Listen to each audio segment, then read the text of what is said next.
Aujourd'hui, je reçois Annick Pomon, qui est DRH chez Kelprof et qui a un parcours essentiellement dans des startups en phase de scale-up. C'est une phase qui m'intrigue beaucoup. Comment on réussit ou comment on rate ce passage qui est à la fois excitant et en même temps risqué pour une entreprise. Annick nous partage tout, ses meilleures pratiques et c'est top parce que je suis d'accord avec tout ce qu'elle va vous raconter. Je vous souhaite une très bonne écoute. Bonjour Annick et merci d'être là avec nous. Bonjour, merci Alors pour Annick, l'invitation. mais de rien. Oui, il faut faire attention avec moi. J'ai tendance à aller plus vite que la musique. Donc je vais vous laisser le temps de parler parce que cet épisode, il est sur vous et pour vous. Et justement, ma première question, c'est est-ce que vous voulez bien nous dire qui vous êtes D'accord. et pourquoi vous avez envie de parler du capital humain? Alors, je suis Annick Pomon, je suis actuellement DRH chez Superprof et j'ai un parcours RH de 20 ans aujourd'hui. Donc, au mois de janvier, j'ai fêté les 20 ans de ressources humaines. Félicitations. Vraiment un métier, on va dire, mission-passion, parce que 20 ans, c'est pas rien et j'y suis Ouais. toujours. J'ai eu l'opportunité de travailler dans des grands groupes, dans des startups, dans des scale-up américaines, allemandes, françaises, et l'opportunité d'avoir une dizaine d'années plutôt sur des métiers de terrain spécialistes RH. J'ai vu évoluer aussi le scope, qui est venu plutôt ajouter des nouvelles missions, de nouvelles responsabilités, mais pour le bien aussi et l'évolution du métier. Et ensuite des fonctions de RRH et de DRH, où je suis souvent arrivée dans des contextes de transformation, de conduite du changement, soit comme première RH, soit en pleine mutation en fait de l'entreprise vers un nouveau modèle. Voilà. Alors moi, j'avoue que je suis assez intéressée. J'aimerais bien qu'on parle un peu aujourd'hui scale-up. Parce que finalement, on en parle plus que ce qu'on en croise, hein, et que j'imagine que quand on est DRH, être DRH dans une entreprise en croissance, ça a vraiment des conséquences sur le métier. Oui. Ça va dépendre aussi, je pense, de comment on va positionner les RH dans cette organisation. Ouais. En milieu startup, en milieu scale-up, quand on passe de start to scale, comme on dit dans notre milieu tech aussi, il y a un vrai enjeu d'accompagner en fait une mutation, je dirais, une transformation, quelle qu'elle soit, comment on va continuer à faire les choses pour pouvoir permettre de continuer la croissance. Et avec tout cet enjeu de peut-être qu'avant il n'y avait pas de RH, donc aujourd'hui on va avoir un cadre ou besoin de poser des bases et des fondamentaux et moins du direct du coup, Mhm. de repenser l'organisation avec des échelons et du middle management qu'on connaissait moins parce qu'on pouvait Mhm. potentiellement directement parler aux dirigeants, voire aux fondateurs quand on parle peut-être Ouais. de start et Mhm. de scale. Donc une façon de communiquer, d'échanger, de on va dire contact transverse équipe aussi qui vont se transformer. Et du coup, en tant que RH, tout ça, c'est challengeant, mais c'est excitant. Et c'est, à mon sens, avant même de parler comment on va processer ou comment on va mettre en place, la mission de la DRH, c'est surtout de faire comprendre quel va être son rôle dans cette organisation et quel est son rôle dans cette mission. Son rôle, c'est de pas travailler à côté et de processer, de mettre en place du cadre, c'est d'accompagner avec ses équipes, avec les équipes, le cadre. Et parfois, et c'est comme ça, et ça fait partie de la vie de chacun aussi, il y a des gens qui sont faits pour de la start-up et pas de la scale-up. Voilà, ça comprendre aussi comment on va positionner les gens dans l'organisation, leur expliquer pourquoi on est là, qu'est-ce qu'on va faire, comment on va travailler avec eux, que forcément les choses vont évoluer. Alors on ne dit pas tout de suite changer, en général j'aime bien dire évoluer, Ouais.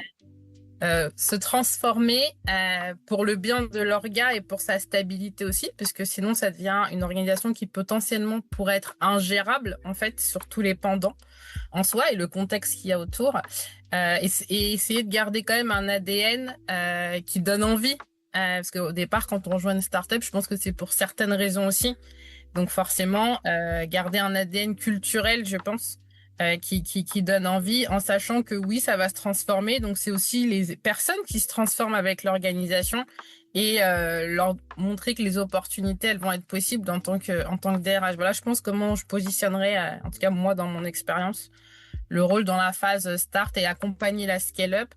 c'est ne surtout pas être à côté, c'est être dans le business, avec le business et accompagner en expliquant l'intérêt en fait du changement aussi pour eux et pour l'organisation.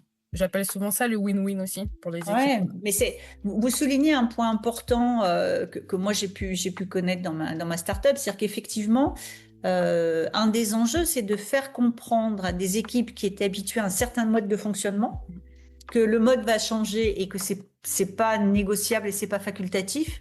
Et de se poser la question de comment on les aide aussi à s'approprier le nouveau mode de fonctionnement, parce qu'il y en a, on n'a pas envie de les voir partir.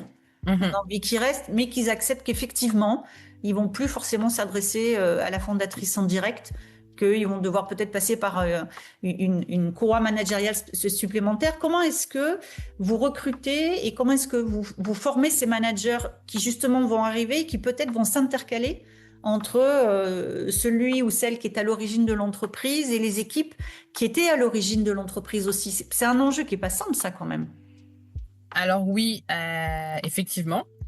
Du coup, sur cette partie, j'appelle souvent manager terrain, mid-manager aussi, surtout dans cette taille d'organisation. Ça va quand même être, pour moi, des personnes qui vont avoir une importance forte, parce que c'est elles qui vont aussi permettre de comprendre ce qui se passe, je dis souvent sur le terrain, parce que qu'on soit 100, 130 et encore plus, la DRH, pas avoir les yeux entre guillemets partout, et je dis pas qu'on surveille, mais ça comprendre là ce qui se passe sur le terrain, c'est aussi important. Et c'est eux les premiers, aussi bien en frontal, parce que c'est eux que les équipes vont les voir en premier, finalement, petit à petit.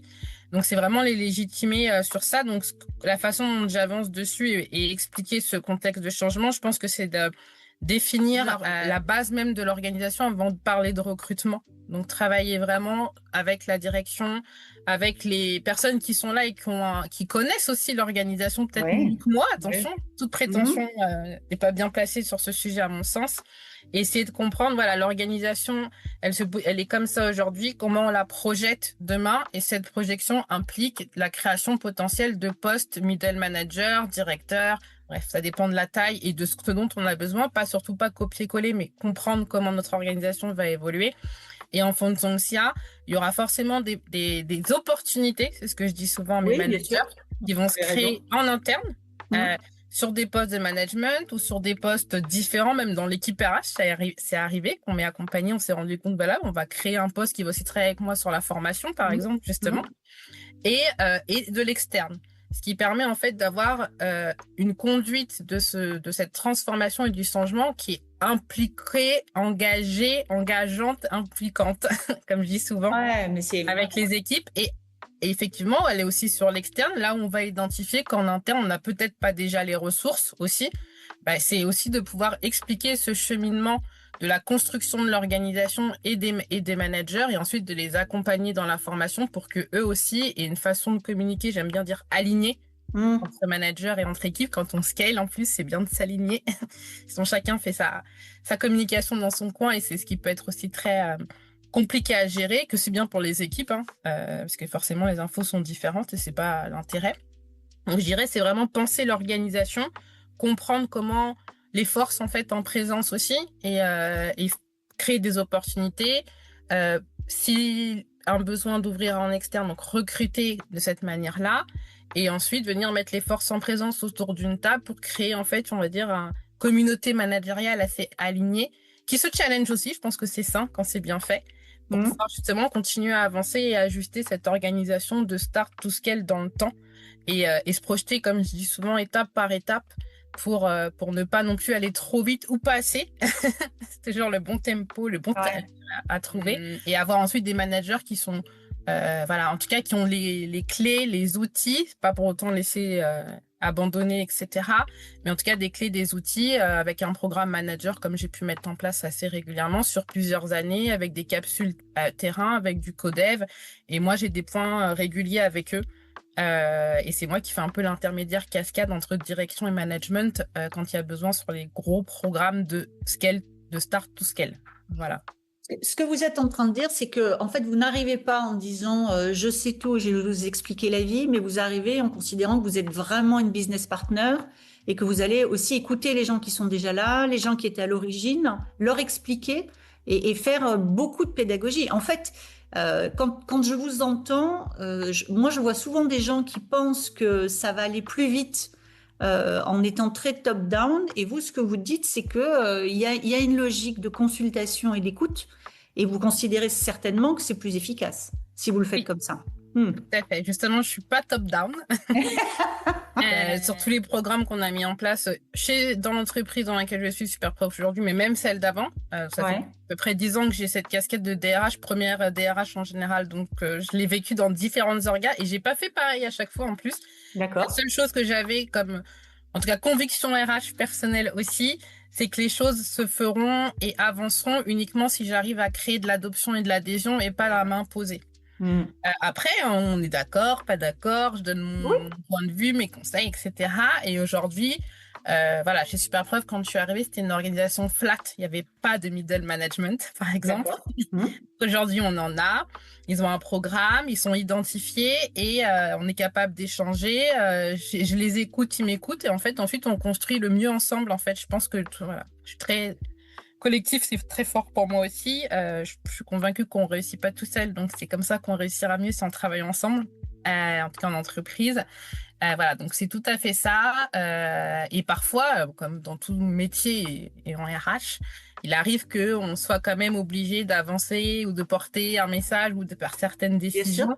Hmm. Moi, je dis toujours, le plus important, c'est pas, alors, je vais mettre plein de guillemets, ça va pas être forcément simple, mais mon objectif, ça va pas être de dire, je suis d'accord, pas d'accord. Ça, je l'ai déjà dit à qui il fallait le dire. Je suis d'accord, pas d'accord. Mais en Hmm. tout cas, c'est que les gens comprennent. J'essaie toujours de dire le plus important, les gens peuvent comprendre. C'est pas le fait de dire quelque chose qui vont pas leur faire plaisir, c'est pas ça la problématique. La problématique, c'est qu'ils comprennent pas pourquoi on le fait, tu vois. Ouais. Donc, Ouais, je suis d'accord. Je bois du petit lait, je suis d'accord avec tout ce que vous dites. C'est pour ça que je vous interromps pas d'ailleurs, parce que si voilà, ça m'interpellait, je le dirais. Bien sûr que on croit aller plus vite en étant un peu à la hussarde, et c'est une erreur stratégique absolue de vouloir faire de la transfo, parce que finalement, le scale, c'est de la transfo, et faire de la mhm. transfo en voulant aller vite, c'est quand même la meilleure façon d'aller lentement. Vous avez prononcé un mot que j'aime beaucoup, j'aimerais bien qu'on revienne dessus. Vous avez parlé du codev. Alors, je sais que certains le pratiquent, mais je vois qu'il y a encore des entreprises qui ne connaissent pas. Est-ce que vous pouvez nous raconter un peu ce que c'est que le codev, et pourquoi vous l'utilisez? Alors le CODEF, c'est un type, on va dire, je dirais pas formation, je dirais initiative. J'aime pas trop le mot formation Mhm. de manière générale en fait. Une initiative où on va réunir, alors je parle pour les managers parce que c'est pour eux que je l'avais fait, autour de la table. Donc je l'appelle maintenant ma communauté de managers, parce qu'ils sont une vraie communauté, ils ont des vrais liens qu'ils ont créés même sans moi maintenant, donc c'est C'est bien. cool. Et où on va suggérer en tout cas une problématique, un sujet sur lequel une ou deux personnes a des difficultés ou est en train de vivre dans son équipe, pour qu'ils arrivent à trouver une solution ensemble autour de cette table et qu'ils s'aident de manière assez naturelle. Ça crée du lien fort et de la confiance, je pense, entre les Ouais. managers. Voilà, que je mets en place aujourd'hui, et chez Superpro, ce qui est canon en plus avec ça, c'est qu'on a une très bonne relation, mon équipe RH et moi, avec ces managers qui nous sollicitent même pour en faire nous avec eux. Ah oui, parce que Oui, c'est top. C'est-à-dire il y a une vraie proximité et une vraie oui, confiance. Parce que c'est ça. le codev, c'est un moment où on expose souvent une vulnérabilité, un Mhm, problème, un point de tout à fait. fragilité. Et c'est hyper efficace. Moi, je le pratique dans mon club d'entrepreneurs, et je trouve ça hyper efficace. Oui, Mais c'est vrai que pour que ça soit efficace, il y a une vraie notion de relation de confiance. Donc, oui. vous y inviter, c'est un témoignage de confiance. Donc voilà pour le codev, et on l'a mis pour répondre à la question en entier. On l'a mis en place justement avec les managers qui étaient très juniors en plus. Ouais. Comme j'ai dit, il n'y avait pas de middle management, donc l'idée c'était d'avoir créé déjà cet orga avec les managers, et donc ils étaient plus ou moins juniors en termes d'expérience managériale ou d'expérience tout court professionnelle, mais voilà. Et ça a permis vraiment de créer une vraie confiance entre eux, de se rendre compte que les problématiques partagées par un, sont parfois les problématiques partagées par tous et toutes, et donc s'aider mutuellement, de pas se sentir isolé dans son rôle de manager. Et aujourd'hui, d'être capable de se rapprocher d'un manager, même en dehors justement de ce format, pour échanger quand on a une problématique. Ouais. Oui, Plus apprendre à facilement. demander de l'aide entre pairs. Voilà. Ça, Parce que ça. comme je leur dis souvent, parce que moi je fais aussi ça avec eux une fois ou deux dans l'année, mais pas autour du codev, mais j'appelle ça notre temps fort manager et RH. Mmh. où je leur demande si ça va, et puis on parle de l'année d'après, qu'est-ce qu'on attend, nous, qu'est-ce qu'ils attendent, eux, et on essaye ensuite de construire le programme ensemble. Et je leur dis toujours, demander de l'aide n'est pas une faiblesse. Ah bah non, non, mais c'est bien de le rappeler. Voilà. Donc, Ouais, ouais. rappeler les messages un peu forts. Mmh. Demander de l'aide n'est pas une faiblesse, et tant mieux, et ça nous rend humains, non? Donc, Ah bah, voilà. je dis souvent que l'entreprise valorise beaucoup ce qu'elle appellerait la force et qu'elle confond avec la dureté. Mhm. Et je pense que demander de l'aide est une force. Et serrer les dents, c'est quand même la meilleure façon de se fracasser la mâchoire au bout d'un moment. Et vous l'avez sûrement vu, et moi je l'ai vu. C'est-à-dire les gens moi tout seul, et qui serrent les dents parce qu'ils considèrent que c'est ce qu'on attend d'eux, sont souvent ceux qui craquent aussi, hein. Mhm. C'est un peu la fable du chêne et du roseau. Moi, mon sujet au quotidien, c'est la santé mentale des salariés. Quand on travaille avec des équipes et que on est en phase de croissance, alors c'est forcément excitant, mais ça doit être aussi fatigant. Est-ce que vous considérez qu'il y a des risques particuliers sur la santé mentale dans des phases comme ça de développement et d'accélération du développement? Ou est-ce que le fait qu'il y ait quelque chose de très positif fait que ça gomme les risques? C'est un sujet qui est forcément présent, D'accord. puisque dans cette phase de start to scale, on demande quand même malgré tout en fait d'être toujours agile quelque Mm, part et de mm, s'adapter au changement, parce qu'on en a parlé un peu. Moi, j'aime beaucoup avancer étape par étape, mais il faut quand même avancer. Donc, il faut trouver en oui, fait toujours oui. ce juste équilibre, le tempo, comme je dis à mes managers et même à mes Mm, équipes, le bon tempo. Et puis les priorités peuvent changer quand même du jour au lendemain, parce qu'il faut ajuster, parce que le contexte marché, parce que une priorité client, bref, c'est j'en sûr. passe, je pense, comme Mm, toute entreprise. Et du coup, c'est un sujet qui est important pour moi aussi. Donc je suis très proche en fait quand il y a possibilité et que les relations se créent de manière très constructive. C'est quelque chose que je mets en place très vite dans les entreprises où j'arrive, c'est créer un lien privilégié avec notre service de santé au travail. d'accord. Ah oui, Il d'accord. est là aujourd'hui. Et du coup, on a un plan en place. On met en place des rituels autour de la santé avec les équipes, des conférences, mais je m'appuie beaucoup sur nos services de santé au travail qui sont compétents Bien déjà. sûr. Et du coup, on a voilà, des points privilégiés. Nos jeunes managers, c'est une des premières formations que je leur ai faites, c'est autour des risques psychosociaux et de la santé mentale, parce qu'avant même d'aller sur le terrain, bah, eux déjà d'apprendre à comprendre qui ils sont. Je pense que c'était important pour moi et Ouais, mais pour eux. c'est mais c'est fondamental, vous avez Donc en raison. fait, on met pas mal de rituels en parallèle avec eux. Et parce que oui, ça ira quand même vite, d'une certaine manière. En tout cas, la vitesse sera différente. Mm. Euh, les priorités arriveront quand même. Et je pense que c'est juste avoir des espaces de respiration. Je pense que c'est pour ça que je trouve que c'est important aussi d'avoir le moment que les managers ont sans nous. C'est bien parce que voilà, le moment qu'ils ont avec nous, parce que c'est vraiment un moment où il n'y a pas de record en fait sur cette réunion. Donc les personnes qui D'accord. ne peuvent pas venir m'ont déjà dit oh, on aimerait bien, parce que du coup c'est sympa aussi, ça veut dire qu'ils aimeraient bien être là. On Oui. est en vacances, on pourrait pas être là à cette date, est-ce que ça va être enregistré? Je dis non, parce que l'objectif c'est que ce qui se partage dans cette pièce reste dans cette pièce. Non, mais c'est la confiance, toujours, c'est important. Mm. Donc après, je débriefe sur les sujets, mais voilà, et c'est aussi le moment où je pense que dans l'année, on en prend deux, trois avec nos managers et mon équipe RH, que j'appelle ces espaces de respiration et de partage. Ce qui se dit là reste là. Évidemment, d'un point de vue RH, Mm. ça me permet aussi de détecter les signaux aussi, parfois suivi d'une phrase, un mot. Donc, ces sujets autour de la santé mentale. Et du coup, ensuite, on adapte le programme où à la fin de ce meeting, les managers qui sont justement à se dire je sens que ça va pas aller. Bah, c'est moi en sortant de ce meeting, souvent j'ai Annick, est-ce qu'on peut se parler la semaine prochaine, Annick, parce que justement on a remis un peu ce lien. Ouais, bien sûr. Voilà. Donc ça après, moi je fais ce travail plutôt en continu. Après, j'ai pas de baguette magique, attention. Mais Non. j'essaye de garder le lien. Après, je suis dans des entreprises où j'ai la possibilité, on est Oui. 130, 150, Oui. etc. Et dans mes autres entreprises où ils ont été plus nombreux, où on est en phase de scale beaucoup plus rapide, bah, Annick, elle est pas seule en RH, c'est l'équipe RH. Et parfois, on est plus à l'aise avec un membre de mon équipe que moi, et c'est la Oui. vie. Oui. Et c'est Mm. pas grave, et c'est OK tant qu'on est prêt à parler à quelqu'un. C'est ce que je dis toujours. Donc, c'est comme ça que je le vois. Et oui, c'est un sujet central et fondamental que ça fait 20 ans maintenant que je fais ce métier, qu'on a trop mis de côté. Je pense justement au début, c'est un sujet dont il fallait surtout pas parler.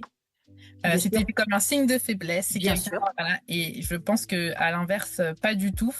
Et plus on en parle, plus ça libère la parole et plus ça donne aussi aux gens on est humain, on est une entreprise, certes, mais on reste humain. Et je pense qu'un c'est pourtant très basique ce que je vais dire, mais quelqu'un qui se sent bien travaillera mieux. Donc la performance sera au rendez-vous. C'est Alors, tellement basique, mais non, non, j'ai non, envie de le dire. Donc non, non, non, c'est pas basique, c'est prouvé. Et pourtant, il y a encore quand même des employeurs qui pensent que c'est la pression, et moi j'en croise encore, hein, qui pensent que c'est sous la pression qu'on est meilleur. Et pourtant, c'est prouvé que c'est dans le confort qu'on est le meilleur. Donc, si je résume, vous n'avez pas de recette magique, mais quand vous arrivez quelque part, vous commencez par écouter et consulter. Vous encouragez les gens à demander de l'aide et à s'aider entre eux. Et vous ouvrez la parole pour que les gens se sentent autorisés à dire. Et là, je dirais qu'on a quand même des clés de succès importantes. Est-ce que j'ai bien résumé, Annick? oui, c'est tout à fait ça. Eh C'est bien, super merci résumé. beaucoup. Merci d'avoir partagé ces clés de succès qui sont des recettes magiques que je vois encore un certain nombre d'entreprises oublier. Donc, ça permettra d'avoir un petit rappel. Merci beaucoup. Ben, merci à vous. Merci d'avoir été avec nous aujourd'hui. Si vous avez aimé cet épisode, pensez à le partager avec vos collègues ou avec d'autres dirigeants et à nous laisser une petite note. Ça fait toujours plaisir et ça nous aide beaucoup. Vous souhaitez en savoir plus? Abonnez-vous pour rester avec nous et sentez-vous libre de nous faire part de vos réflexions en commentaire. J'adore ça. Et si vous avez envie de partager votre histoire ou vos expériences, n'hésitez pas à me contacter sur mon site Lily facilite la vie info. À bientôt dans Capital Humain, le podcast pour que les salariés soient heureux et productifs.